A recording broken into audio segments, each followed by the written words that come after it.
Dear students, very warm welcome to all of you.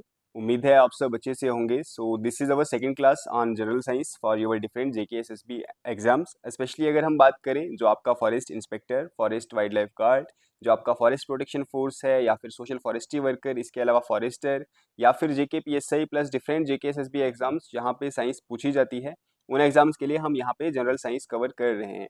अब यहाँ पे हमने फॉरेस्ट इंस्पेक्टर बेस लेके चल रहे हैं हम, क्योंकि जो आपका फॉरेस्ट इंस्पेक्टर है वहाँ पे डिटेल्ड साइंस का सिलेबस दिया हुआ है, प्लस 20 मार्क्स का वहाँ पे है, तो फिलहाल हम वो वाला पोर्शन कवर करेंगे। बट अगर आप इनमें से किसी भी एग्जाम की तैयारी कर रहे हो, वहाँ पे भी जनरल साइंस मेंशन होती है। इसके अलावा डिफरेंट जेकेएसएसबी एग्जाम्स में जनरल साइंस का पोर्शन मेंशन होता है, तो आप सब के लिए ये क्लासेस बहुत इंपॉर्टेंट और बेनिफिशियल रहने वाली हैं। नव अगर आप चैनल पे नए हैं, चैनल को सब्सक्राइब कर दें। देखो यहाँ पे मैं आपको पूरा फॉरेस्टर का सिलेबस कवर करवा रहा हूँ। पहले मैंने आपको बताया है जो आपका 70 मार्क्स का सिलेबस है फॉरेस्ट इंस्पेक्टर का, वो मैं कवर करवाऊंगा। उसके बाद अगर हमारे पास टाइम बचता है तो हम बाकी सिलेबस भी कवर करेंगे। तो मेक श्योर आप चैनल को सब्सक्राइब करके रखें। बाकी साइंस तो हमारी कवर हो चुकी है, ये हमारी सेकंड क्लास है। इससे पहले हम GK of Jammu and Kashmir cover कर रहे हैं। आपके पार्ट है, आपके सिलेबस का पार्ट है, मैंने आपको बता दिया है। इसके लिए 2 प्लेलिस्ट ऑलरेडी बन चुकी हैं, आप वो वाली विजिट कर लें, उनको देखें आप। प्लस हमारी नई प्लेलिस्ट भी बन रही है, उसको भी साथ साथ वो वाली क्लासेस भी लगाएं। आई होप आपने कल वाली क्लास देखी होगी। आपका जो पहला ही टॉपिक सिलेबस में मेंशन है, इट इज ग्रेविटेशन। काफी अच्छे से कल मैंने आपको अराउंड 47-48 मिनट्स की क्लास बनी थी।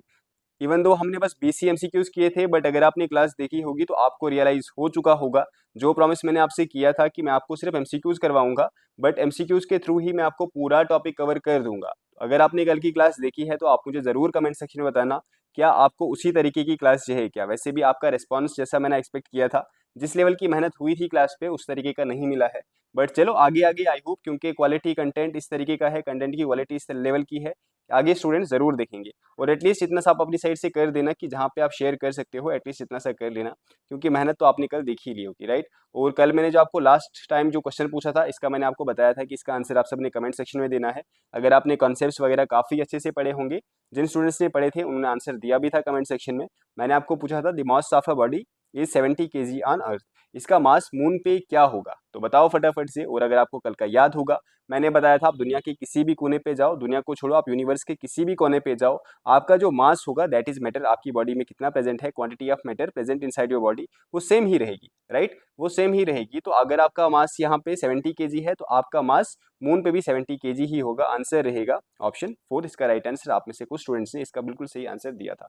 चलिए आज हम क्या स्टार्ट करेंगे, आज हम स्टार्ट करेंगे जो आपका नेक्स्ट टॉपिक है, दैट इज हीट। तो हीट पे कुछ इंपॉर्टेंट एमसीक्यूज आज हम कवर करेंगे। सबसे पहले आज का question number first, heat is best defined as, what is heat?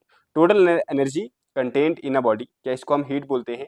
The energy transferred between two bodies due to temperature difference, the internal energy of molecules, या फिर energy possessed by a moving object. तो बताओ इसमें से right answer क्या रहेगा? Heat की इसमें से परफेक्ट डेफिनेशन कौन सी है? तो हीट आपने याद रखना है, it is the energy transferred between two bodies due to temperature difference. ये ऐसी एनर्जी है, सबसे पहले आपने याद रखना है हीट क्या है। तो heat is a form of energy. काफी इंपॉर्टेंट है, काफी इंपॉर्टेंट है, याद रखना। हीट क्या है?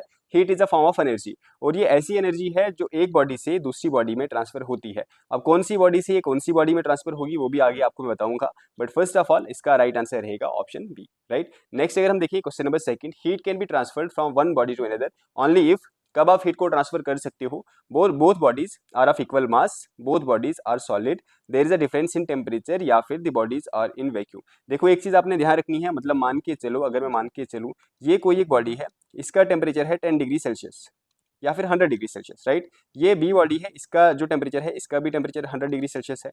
क्या यहाँ पे हीट एक्सचेंज होगी? यहाँ पे हीट एक्सचेंज नहीं होगी, क्योंकि यहाँ पे जो टेम्परेचर है ना, यहाँ पे इक्विलिब्रियम है दोनों ऑब्जेक्ट्स के बीच में। यहाँ पे हीट ट्रांसफर नहीं होगी। हीट तभी ट्रांसफर होगी जब एक बॉडी जो होगी उसका टेम्परेचर ज्यादा होगा और एक बॉडी का टेम्परेचर कम होगा, राइट। मतलब मान के चलो यहाँ पे 50 डिग्री सेल्सियस है, अब यहाँ पे हीट ट्रांसफर होगी। और ये भी आपने ध्यान रखना है, हीट कहाँ से कहाँ की तरफ ट्रांसफर होगी? तो हीट हमेशा जो हमारा हॉट ऑब्जेक्ट है उससे कोल्ड सरफेस या फिर ऑब्जेक्ट की तरफ फ्लो होगी। तो हॉटर साइड से कोल्ड सरफेस की तरफ, या फिर कोल्ड साइड कोल्ड ऑब्जेक्ट की तरफ हीट क्या होगी? ट्रांसफर होगी। तो राइट, तो ये चीज भी आपको ध्यान रखना है।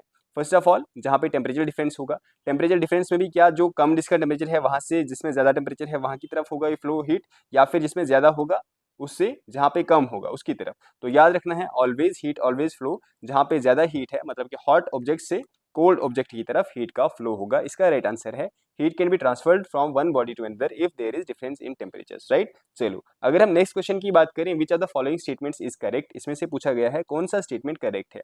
Heat at temperature are the same, heat और टेम्परेचर सेम होते हैं। Heat is a form of matter, heat is a form of energy and heat can not be measured. तो इसका राइट आंसर क्या रहेगा, पूछा गया है करेक्ट क्या है, तो इसका राइट आंसर हमारा रहेगा option C, that is heat is a form of energy. Heat और टेम्परेचर सेम नहीं होते हैं, डिफरेंस होता है। मैं आगे आगे आपको बताऊंगा what is difference between heat and temperature, but फिलहाल के लिए आपको याद रखना है ये जो हीट है ना, ये क्या है, तो it is a form of energy, right. चलो नेक्स्ट अगर हम बात करें question number 4, what happens when heat is added to a substance. अगर हम किसी सब्सटेंस में हीट को ऐड करते हैं तो उस सब्सटेंस में क्या होगा। Temperature always increases, it always changes, energy is transferred to the particles, its mass increases. तो राइट आंसर क्या रहेगा इसका, क्या टेम्परेचर हमेशा इंक्रीज होगा, तो ऐसा नहीं है। क्यों नहीं है ऐसा, थोड़ा सा वेट करो, जब हम आगे पढ़ेंगे, जब हम स्पेसिफिक हीट पे पहुंचेंगे, या फिर जब हम पहुंचेंगे वो कौन सी हीट उसको बोलते हैं हम, एक तो होता है, तीन फॉर्म्स की हीट होती है जनरली, छोड़ो वहां पे हम पहुंचते हैं, वहां पे आपको मैं समझाऊंगा क्यों आप हीट देते जाओगे, एक टाइम पीरियड के बाद, अगर हम बात करें एक टाइम पीरियड के बाद टेम्परेचर इंक्रीज नहीं होता है, ये चीज आपने ध्यान रखनी है।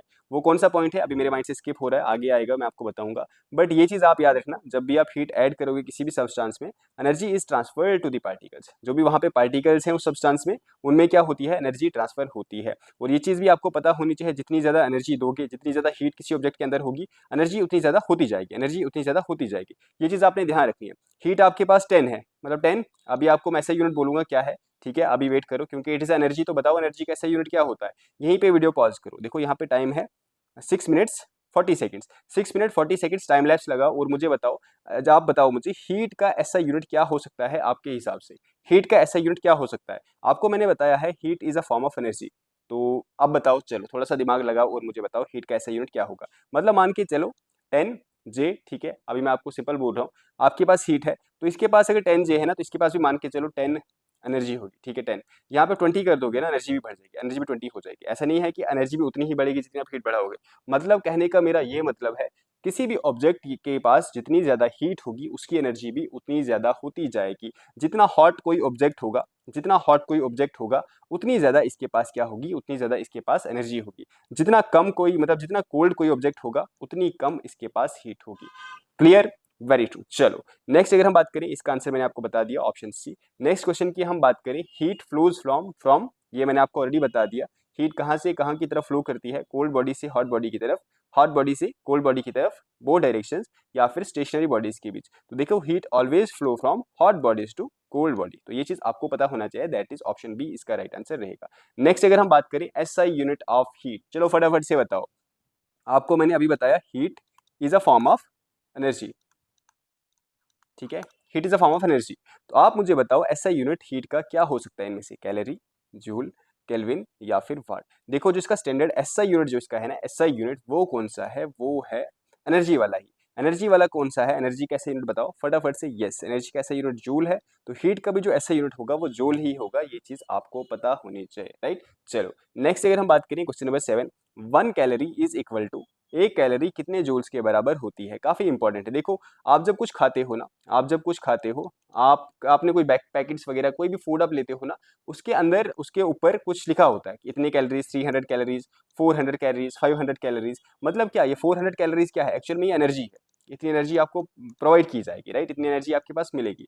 अब पूछा गया है एक कैलोरी कितने जूल्स के बराबर होती है, काफी इंपॉर्टेंट है, यहाँ पे न्यूमेरिकल्स वगैरह बन सकते हैं, या फिर डायरेक्ट भी पूछा जा सकता है, तो आपको थोड़ा आइडिया होना चाहिए। याद रखना एक कैलोरी जो होती है ना, एक calorie, it is always equal to 4.2 joules, ठीक है, एक कैलोरी 4.2 जूल्स के बराबर होती है। अब यहाँ पे बड़ा कौन सा है, कैलोरी बड़ा है या फिर जूल बड़ा है। चलो आप मुझे बताओ, यहाँ पे कैलोरी बड़ा है, ये सेल्सियस नहीं है, याद रखना, सेल्सियस पे आगे अभी हम पढ़ेंगे, कैलोरी बोल रहा हूँ यहाँ पे, कैलोरी, ठीक है, कैलोरी।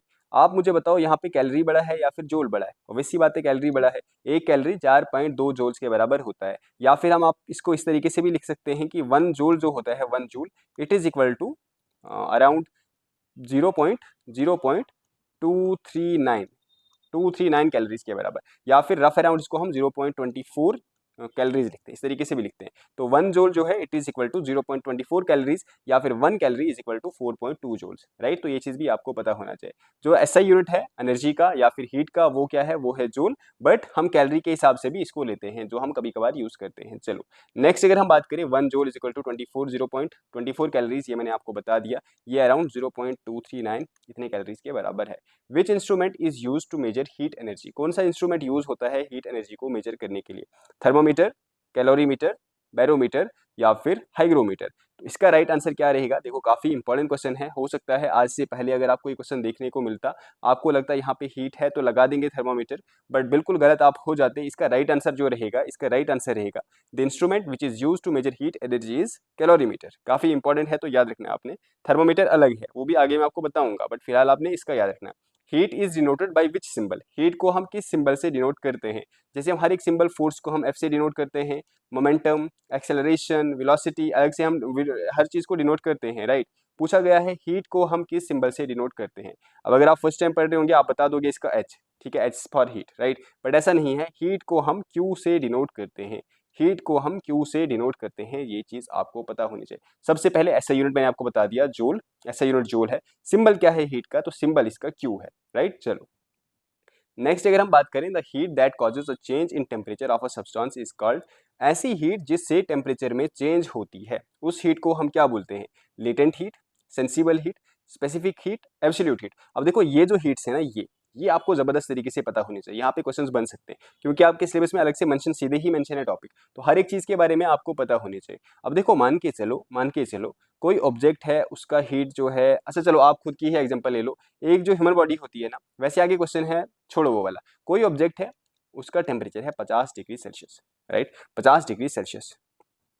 आपने इसको इंक्रीज करके कर दिया 60 डिग्री सेल्सियस, राइट। तो 10 डिग्री सेल्सियस है ना, जो उसने फील किया, इसको हम क्या बोलेंगे? इसको हम बोलेंगे sensible heat, that causes change in temperature, जिससे भी टेम्परेचर चेंज होता है, इसको हम क्या बोलते हैं? Sensible heat. फिलहाल के लिए ये याद रखो, जब मैं आपको स्पेसिफिक हीट पढ़ाऊंगा या लेटेंट हीट आगे पढ़ाऊंगा, वहां पे आपको सेंसिबल हीट एक और बार समझाऊंगा, फिर आपको काफी अच्छे से क्लियर हो जाएगा। जब मैं सारी हीट्स पढ़ेंगे ना, फिर आपको एक एक हीट अच्छे से समझ आ जाएगी। बस अभी आप इतना याद रखो, the heat that causes a change in temperature, 1 degree है, 1 डिग्री से आपने 2 डिग्री कर दिया, ये जो आपने फील किया ना इस टाइम पीरियड में, 1 से 2 होना, 2 से 3 होना, 3 से 4 होना, 4 से 5, 5 से 10, 10 से 15, 15 से 20, इसको हम क्या बोलते हैं? इसको हम बोलते हैं सेंसिबल हीट। इससे क्या हो रहा है? टेम्परेचर चेंज हो रहा है, तो इस हीट को हम क्या बोलेंगे? इसको हम बोलते हैं सेंसिबल हीट, राइट। नेक्स्ट अगर हम बात करें, नेक्स्ट क्वेश्चन इसमें से question number 11, the heat required to change the state of a substance without changing its temperature is called. अब देखो ये काफी इंपॉर्टेंट है, यहाँ पे आपने ध्यान रखना है। ऊपर मैंने आपको बताया था कि एक ऐसी कंडीशन आएगी जहाँ पे टेम्परेचर, जब आप हीट प्रोवाइड करोगे तो टेम्परेचर फिर चेंज नहीं होगा, फिर टेम्परेचर चेंज नहीं होगा, चाहे आप कितनी भी हीट लगाओ।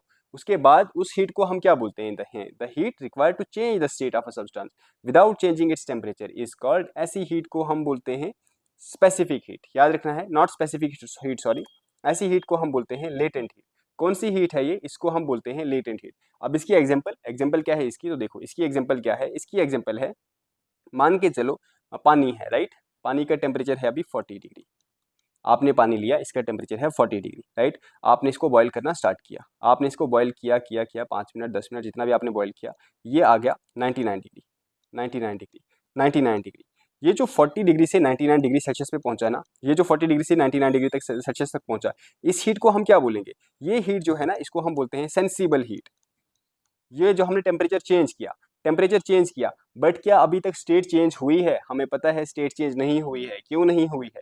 क्योंकि हम जानते हैं वाटर जो पानी है वो बॉयल कब होता है? तो वो 100 डिग्री सेल्सियस पे बॉयल होता है। बॉयल होने का मतलब है वेपोराइज हो जाता है, इसकी स्टेट चेंज हो जाती है। पहले लिक्विड मीडियम में है, लिक्विड मीडियम से ये गैसियस मीडियम में चला जाता है। कहाँ पे? 100 डिग्री। बट अभी हम वहां पे नहीं पहुंचे हैं, तो अभी तक ये जो हीट लग रही है 40 डिग्री से या फिर 10 डिग्री से, 20 डिग्री से, जिस भी डिग्री में पानी है, तब से लेके 99.99 डिग्री, जब तक ना वो इवेपोरेट हो जाए, जब तक ना वो गैसियस स्टेट में चला जाए, ऐसी हीट को हम बोलते हैं सेंसिबल हीट। ऐसी हीट को क्या हम बोलते हैं? Sensible heat. अब जैसे ही मान के चलो ये 100 डिग्री पे पहुंच गया, अब क्या होगा? 100 डिग्री पे पहुंच गया तो अब ये स्टेट चेंज हो जाएगी, अब इसकी स्टेट चेंज हो जाएगी, अब ये लिक्विड से गैसियस स्टेट में चला जाएगा। इस हीट को हम क्या बोलते हैं? ऐसी हीट को हम बोलते हैं लेटेंट हीट। अब इसको हम जितनी भी हीट प्रोवाइड करेंगे ना, अब 100 डिग्री पे पानी है, ठीक है। अब आप इसको जितना भी बॉयल करो, जितना भी ओवर हीट दो, जितनी भी ओवर हीट दो, क्या इससे ऊपर जा सकता है? नहीं जा सकता है। अब ये 100 डिग्री पे ही इसकी बस स्टेट चेंज होगी। अब ये लिक्विड है, लिक्विड से ये गैसेस स्टेट में चला जाएगा, लिक्विड से गैसेस स्टेट में चला जाएगा। अब बस इसकी स्टेट चेंज होगी। बट क्या इसका टेम्परेचर चेंज हो रहा है? नहीं भाई, ये अपने मैक्सिमम टेम्परेचर पे पहुंच चुका है, क्योंकि इससे ऊपर तो इसका टेम्परेचर जाने से रहा, राइट, क्योंकि इसका मैक्सिमम टेम्परेचर ही इतना है, 100 डिग्री सेल्सियस। पानी का जो फ्रीजिंग पॉइंट है, आई होप आपको पता होगा, 0 डिग्री सेल्सियस है। एंड जो इसका वेपोराइजिंग या फिर इवेपोरेट वाला, वेपोराइजिंग वाला जो टेम्परेचर है जहाँ पे बॉयल होता है, वो 100 डिग्री सेल्सियस है। तो ये अपना मैक्सिमम पे पहुंच चुका है।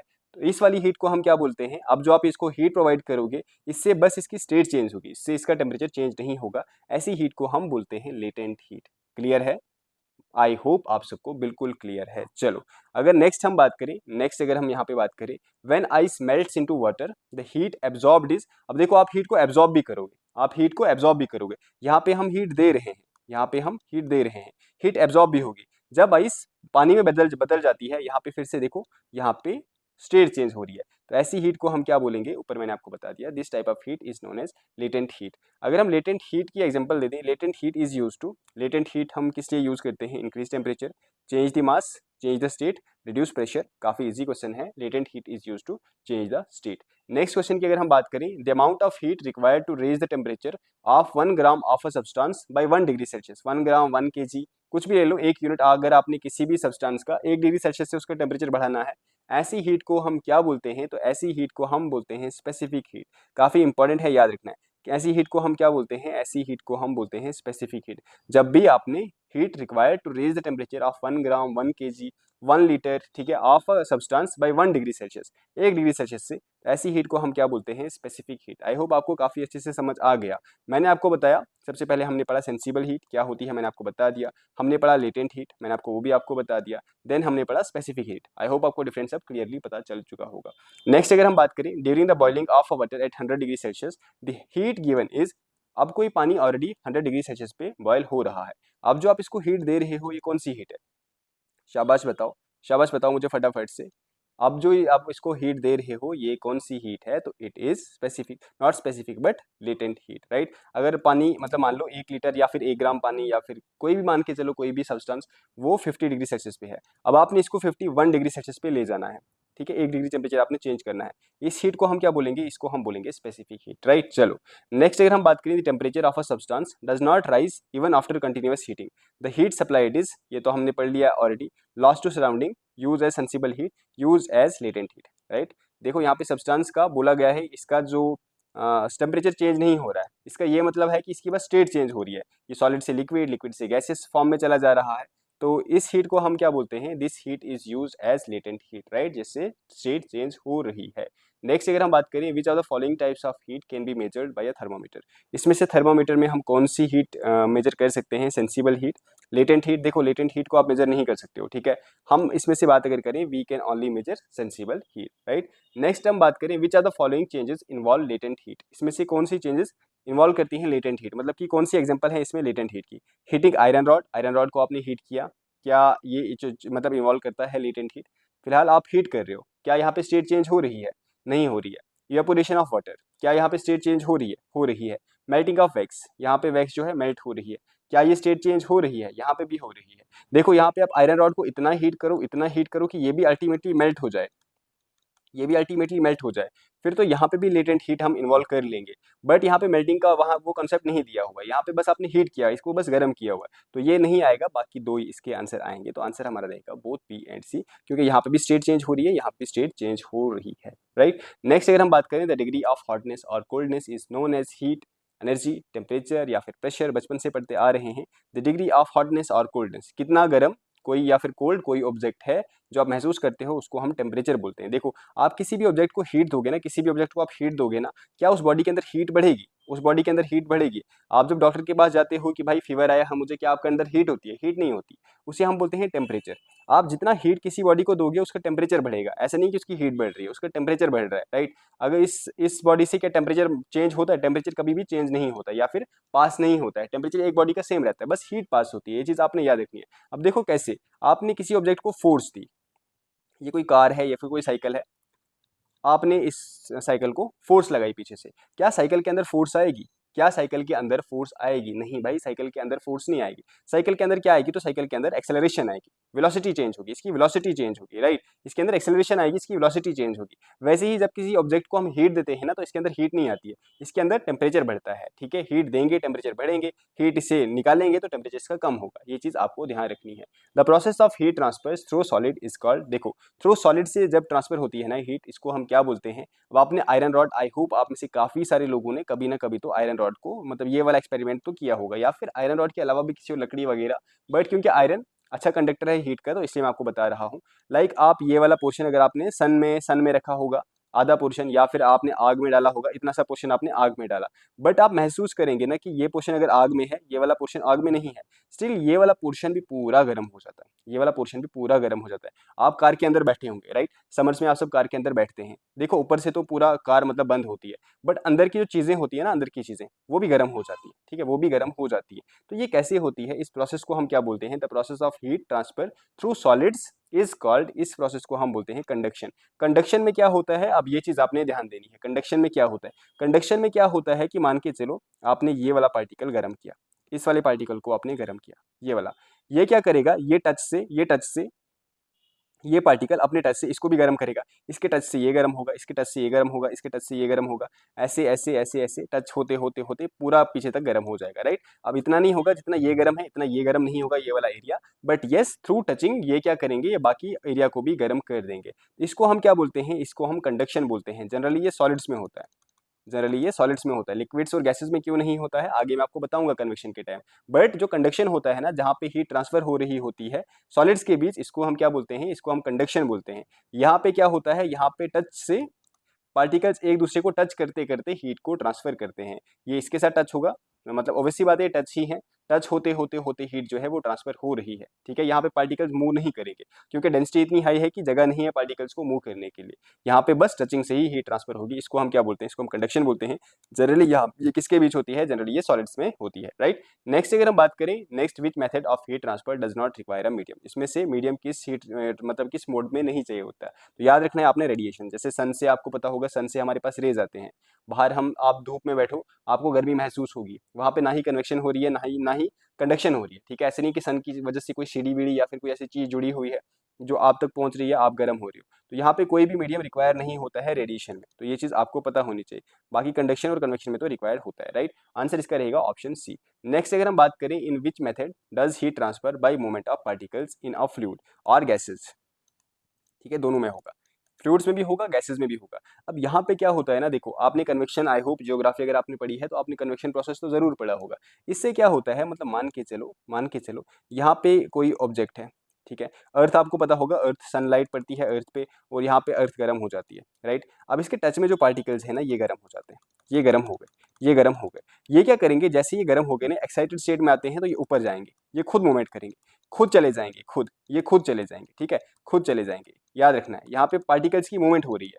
गैसेस अगर हैं तो पार्टिकल्स की मूवमेंट हो रही है। वैसे ही अगर हम यहाँ पे किसकी बात करें, यहाँ पे ये ओशन है, ठीक है, ये ओशन है पूरा, ये ओशन है। ऊपर से सनलाइट पड़ रही है, ऊपर से सनलाइट पड़ रही है, ये जो ऊपर वाला पोर्शन है ये गर्म हो जाएगा, तो ये गर्म होके मूव करने लग जाएगा। यहाँ से ऊपर से पानी आपने पढ़ा होगा, ओशन करंट्स वगैरह के बारे में आपने पढ़ा होगा, ये जो है ना ये मूवमेंट करते हैं। यहाँ पे जो पार्टिकल्स हैं, जो पार्टिकल्स या फिर फ्लूइड्स हैं, वो खुद मूवमेंट करते हैं। इसको हम क्या बोलते हैं? इस प्रोसेस को हम बोलते हैं कन्वेक्शन।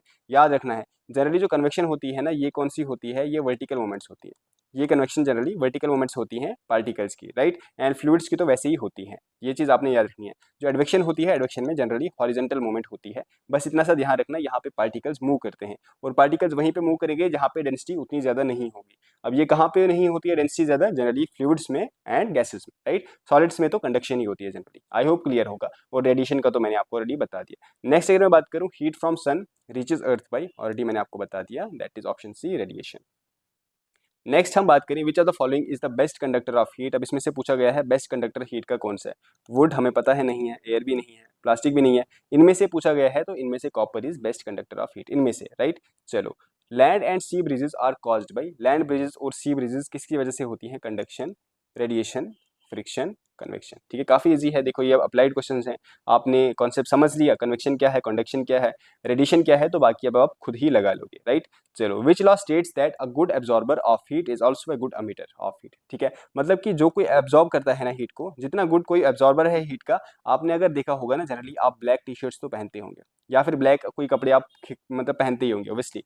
देखो ये गर्म भी जल्दी होते हैं, आप थोड़ा सा इसको सनलाइट में रखना ना, देखना आप ये बहुत जल्दी गर्म हो जाएंगे। एक ब्लैक और व्हाइट टी शर्ट आप अगर आप ट्राई करोगे ना, कभी ट्राई कर लेना। बट अगर आप विंटर्स में देखोगे ना, यही जो ब्लैक कपड़े होते हैं ना, वो ठंडे भी हो जाते हैं, ये काफी चिल्ड होते हैं। एक व्हाइट टी शर्ट को आप ट्राई करना विंटर्स में, या फिर एक व्हाइट टी शर्ट और ब्लैक टी शर्ट को आप देखना, जो व्हाइट टी शर्ट आपकी होगी ना, वो काफी ठंडी होगी compare to white T shirt. तो ये गुड एब्जॉर्बर भी होते हैं, बट ये एमिटर भी गुड होते हैं। तो ये किस लॉ में बोला गया है, ये बोला है किरचॉफ्स लॉ। काफी इंपॉर्टेंट है ये वाला लॉ, तो आपको ध्यान रखना है, राइट। चलो नेक्स्ट अगर हम बात करें, question number 27, SI unit of temperature is, SI unit temperature का क्या है, काफी इंपॉर्टेंट है। SI unit of temperature is kelvin. इसके अलावा सेल्सियस भी हम यूज करते हैं, फ़ारेनहाइट भी हम यूज करते हैं, और भी काफी सारे हम यूनिट्स इसके यूज करते हैं। बट जो एसआई यूनिट है वो आपने ध्यान रखना है, वो कौन सा है, तो वो केल्विन है। मैंने आपको ऊपर बताया है जो हीट का एसआई यूनिट क्या है, तो हीट का एसआई यूनिट जूल है। ठीक है, चलो नेक्स्ट अगर हम बात करें, which instrument is use to measure temperature, कौन सा इंस्ट्रूमेंट हम यूज करते हैं टेम्परेचर को मेजर करने के लिए, आंसर रहेगा थर्मोमीटर। अब यहाँ पे आंसर इसका रहेगा ऑप्शन बी।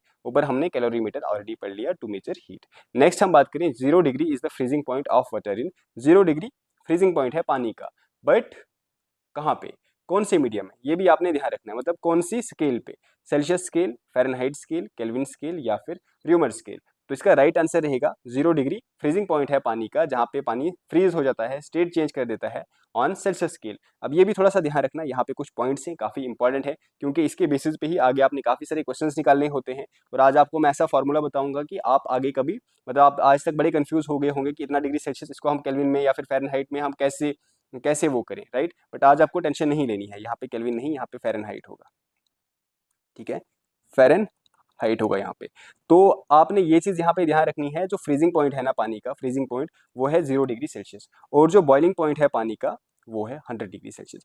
कहाँ पे, सेल्सियस स्केल में। अगर हम केल्विन स्केल की बात करें, तो यहाँ पे जो मिनिमम टेम्परेचर है जहाँ पे पानी चेंज करता है, मतलब कि चेंज होकर सॉलिड बनता है, वो है 32 degree Celsius. Freezing point is 32 degree Fahrenheit. और वैसे ही इसका जो बॉइलिंग पॉइंट है वो है 212 डिग्री फ़ारेनहाइट।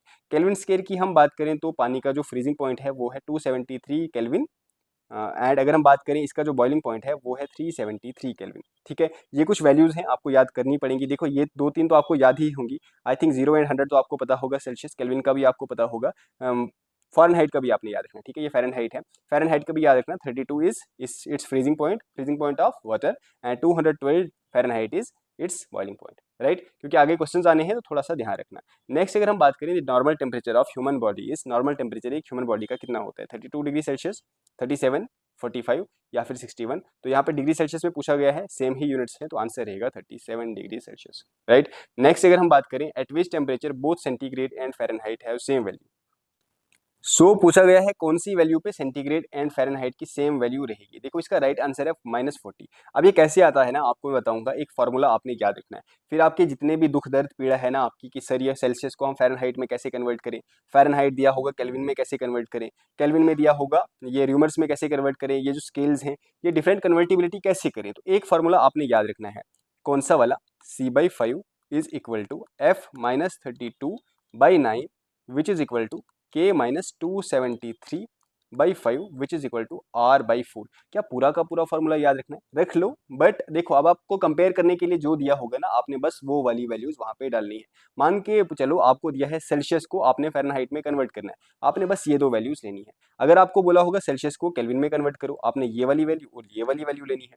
सेल्सियस को आपने र्यूमर स्केल में कन्वर्ट करना है, तो ये वाली वैल्यू ले लो प्लस ये वाली ले लो। वैसे ही फ़ारेनहाइट को आपने केल्विन में करना है, ये दो ले लो। फ़ारेनहाइट को र्यूमर्स में करना है, ये वाली ले लो। वैसे ही आपने केल्विन को र्यूमर्स में करना है, तो ये वाली ले लो। र्यूमर्स को आपने फ़ारेनहाइट में करना है, इस तरीके से वैल्यू लेनी है। ठीक है, सारी आपने नहीं लेनी है, बट अगर आपको फॉर्मूला याद रहेगा ना, तो ये काफ़ी इजीली आप कर लोगे। अब चलो सबसे पहले मैं आपको क्वेश्चन पूछता हूँ। ठीक है, अब हम दो तीन यहाँ पे क्वेश्चंस करते हैं, क्योंकि क्वेश्चंस यहाँ पे आते हैं। सबसे पहले ये -40 कैसे है, यहाँ पे फ़ारेनहाइट और सेंटीग्रेड क्यों सेम है। तो चलो ये वाला फॉर्मूला हम लगाते हैं, 40 डिग्री सेल्सियस, चलो यहाँ पे लगा लो, -40 degree Celsius, -40 degree Celsius by 5 which is equal to F-32/9, right. ये हमारा आ गया। अब अगर हम यहाँ पे देखें, तो यहाँ पे जो वैल्यू आती है वो कितनी आती है, 5 ठीक है। यहाँ पे यहाँ पे भी 40 आएगा ना, यहाँ पे 40 डिग्री, फिलहाल 40 डिग्री ले लो, right, it's not Celsius, 40 degree. तो यहाँ पे अब आप देखो 40 माइनस 32/9, राइट, ठीक है। यहाँ पे 40 नहीं आएगा, सॉरी, यहाँ पे -42 माइनस 32 डिवाइड बाई 9, यहाँ पे -40/5, ठीक है, ये आ गया। अब देखो यहाँ पे सेल्सियस मत लगाओ यहाँ पे, क्योंकि सेल्सियस की जगह हमने 40 ले लिया। अब देखो ये 5 और 5 8 जार, यहाँ पे 8 डिग्री आ गया, 8 डिग्री आ गया, ठीक है, -8 डिग्री आ गया, विच इज इक्वल टू -40 और -32 कितना होता है, ये होता है -72/9। यहाँ पे भी आप देखो कितना आया, तो -8 आया, -8 degree Celsius is equal to -8 degree Fahrenheit, ठीक है। तो ये ऐसी डिग्री है -40, ऐसा ये वो टेम्परेचर है जहाँ पे सेंटीग्रेड और फ़ारेनहाइट बिल्कुल इक्वल आते हैं। अब देखो यहाँ पे आपने कन्वर्ट कैसे करना है, ये तो रटने वाली चीज़ है, बस इतना सा याद रट लो। ये निकाला कैसे, मुझे नहीं लगता है आपको पूछा जाएगा, बट अब आपको इस तरीके से क्वेश्चन पूछे जाएंगे कि भाई इतना डिग्री पे है कोई, पानी इतने डिग्री पे है, तो बताओ भाई वो कितने केल्विन में वो होगा, राइट। अब आपने पढ़ा है, चलो आपको फार्मूला बस ये याद है, आपको नहीं पता है कि 373 केल्विन पे होता है, कैसे आएगा 373 केल्विन, ठीक है। हमें पता है जो पानी है वो 100 डिग्री सेल्सियस पे बॉयल होता है, राइट, सेल्सियस की बात करें, बट आपको ये नहीं पता है कि केल्विन पे कितने होते हैं। बट आपको ये वाला फार्मूला मैंने बताया हुआ है, आपने मुझसे ये फार्मूला पढ़ा हुआ है। हम कैसे करेंगे, 100 degree Celsius divide by 5 is equal to, Kelvin में निकालना है तो हमें बस ये वाला चाहिए, के माइनस 273 डिवाइडेड बाई 5, कितना आएगा, देखो यहाँ पे 20 इज इक्वल टू के, 5 को भी हम यहाँ लेंगे, मल्टीप्लाई में आ जाएगा, तो ये फिर से 100 बन जाएगा, 100 विच is equal to K minus 273, के माइनस 273। आई होप आपको इतना सा बेसिक मैथ आता होगा, बेसिक मैथ्स आता होगा, right, which is equal to, अब यहाँ पे -273 माइनस में है, इस साइड चला जाएगा प्लस में, तो -273 प्लस 100 कितना होता है, 373 केल्विन, ठीक है। 100 डिग्री सेल्सियस पे अगर 100 degree Celsius is equal to 373 Kelvin निकाला हमने। चलो एक और तरीके से निकालते हैं, एक और निकालते हैं। देखो अब मुझे नहीं पता है, मुझे सच में अभी नहीं पता है कि हमारा जो ह्यूमन टेम्परेचर होता है सेल्सियस में, तो मुझे पता है 37 डिग्री सेल्सियस होता है, right, 37 degree Celsius divided by 5, but मुझे ये चीज़ नहीं पता है कि ये फ़ारेनहाइट में कितना होता है। तो हम इसको निकालते हैं फ़ारेनहाइट में, F माइनस 32/5, ठीक है, ये कितना आएगा। चलो सबसे पहले हम इसको लेते हैं 37 multiply by 5 divide by 5, minus minus चला गया, इस साइड प्लस आएगा, +32, right, which is equal to Fahrenheit. अब देखो ये और ये चला गया, एंड यहाँ पे आंसर क्या आएगा, 37 + 32, तो ये कितना आता है 37 + 32, I think it will be around 74, right, 74 degree Fahrenheit, ठीक है। एक बार आप चेक कर लेना, ये 74 डिग्री फ़ारेनहाइट के बराबर आएगा।